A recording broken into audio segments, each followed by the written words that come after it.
Stop the scroll. This may be the most important parenting moment of your week. Imagine your kids walk in and they're frantic. They're struggling maybe with a relationship or a friendship problem at school, and everything inside you screams, help them, fix it, make the struggle go away. And then another voice says, if you don't help them, then you're a bad mom. Before you scroll past, let me tell you this. Your child's struggle is not your failure, and rescuing them may not be the love that you think it is. Today's video is called, Oh, the Guilt. And we're going to talk about letting kids struggle without carrying the crushing weight of mom guilt.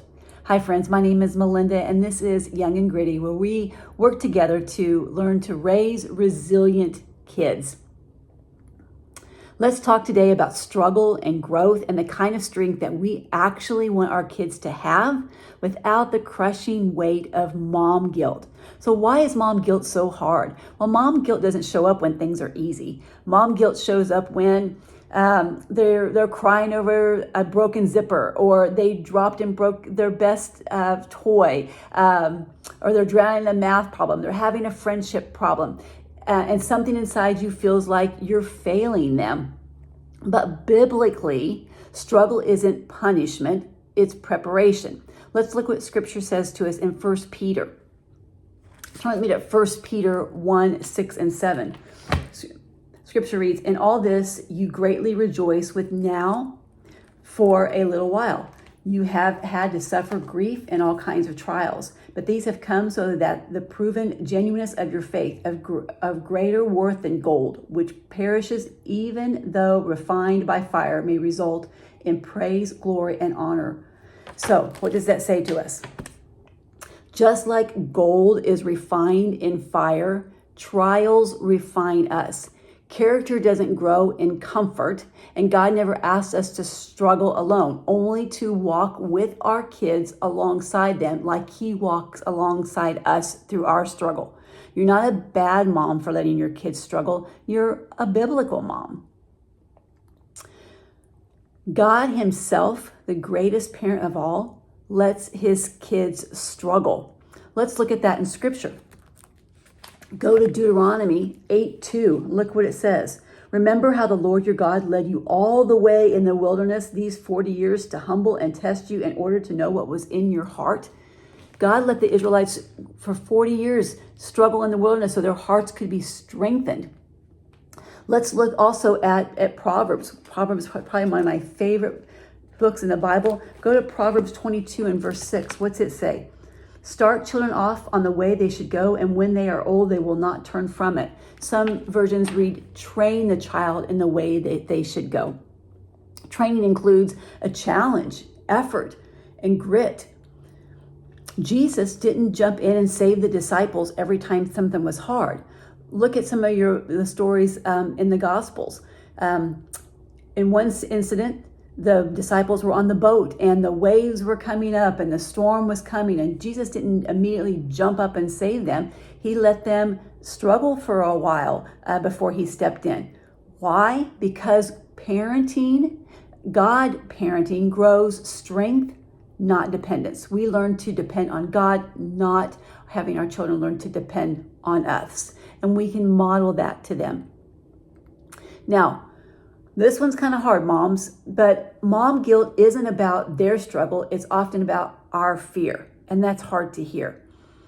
Oftentimes, guilt is disguised as fear, and we don't want our kids to feel uncomfortable. We love them. We don't want them to be, we're fearful that they'll be judged, or that kids won't like them, or that we're not being a good mom if we don't step in and save them. But 2 Timothy 1:7 tells us God has not given us a spirit of fear, but of power and love and a strong mind. When we carry everything for our kids, then they don't learn to carry anything on their own. And your child's frustration today becomes their resilience tomorrow. So what's our 3-step approach in Young and Gritty? This is how you can parent with strength and not guilt. Number 1, consider or pause before you jump in. Ask, is this dangerous or is it just uncomfortable? Is it a moment God can use to grow them? Should I just wait for a moment? God tells us that he will give us wisdom, and often wisdom just starts with a pause. Number 2 is coach. Coaching is staying close without stepping in and taking over. Things like, I'm right here, you've got this. Do you want me to help you just a little bit to move past this? This is how Jesus guided his disciples. He didn't take the struggle away. He walked with them through it. And that's what we can do with our kids. And number 3 is to celebrate. Celebrate the effort, not the perfection. Tell them, you didn't quit. I'm proud of you for that. You tried something that was hard, right? Again, Zechariah 4:10 tells us, don't despise these small beginnings. Every inch of progress instills a seed of confidence in our kids. Let me tell you a story of how I use this 3-step approach with my own daughter. Jenna was in middle school, probably 7th grade, and she came home one night and was just distraught, super upset, crying because she had a problem with her friend at school.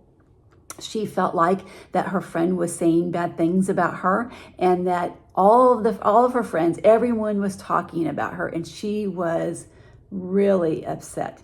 Well, of course, the mom in me, I want to, fix it, and what can I do? But at the same time, this knot in my stomach was just sickening because I was so upset for Jenna because of how badly she felt. And I felt like, why didn't I teach her to handle that better? Why is she so upset? How could I have done a better job of teaching her? And so here comes all the guilt and then the pain that I feel for my own child. So I told Jenna, let's sit down and let's see what scripture says about this. And we found 2 verses that helped us that evening. Ephesians 4:26, which tells us, don't be angry, but don't sin in your anger. Don't let the sun go down on your wrath. And then the second verse that we found that helped us was Matthew 18:15, which says, if your brother sins against you, and then go to him alone and talk about it. So in other words, solve the conflict quickly, right?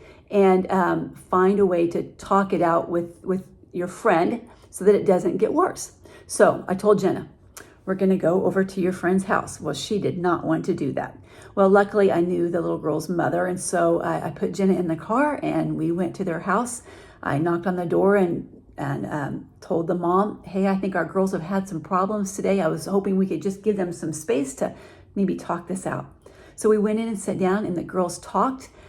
Jenna told her friend why she was upset, and the friend explained to her what had happened. They talked it out, apologized, hugged, and then we came home and we celebrated. That feeling in our stomach, that knot was gone because we had done what God had told us in his word, and then we thanked God for the victory. We felt better, Jenna slept better, and she was ready to start the next day at school without that anxiety and that stress.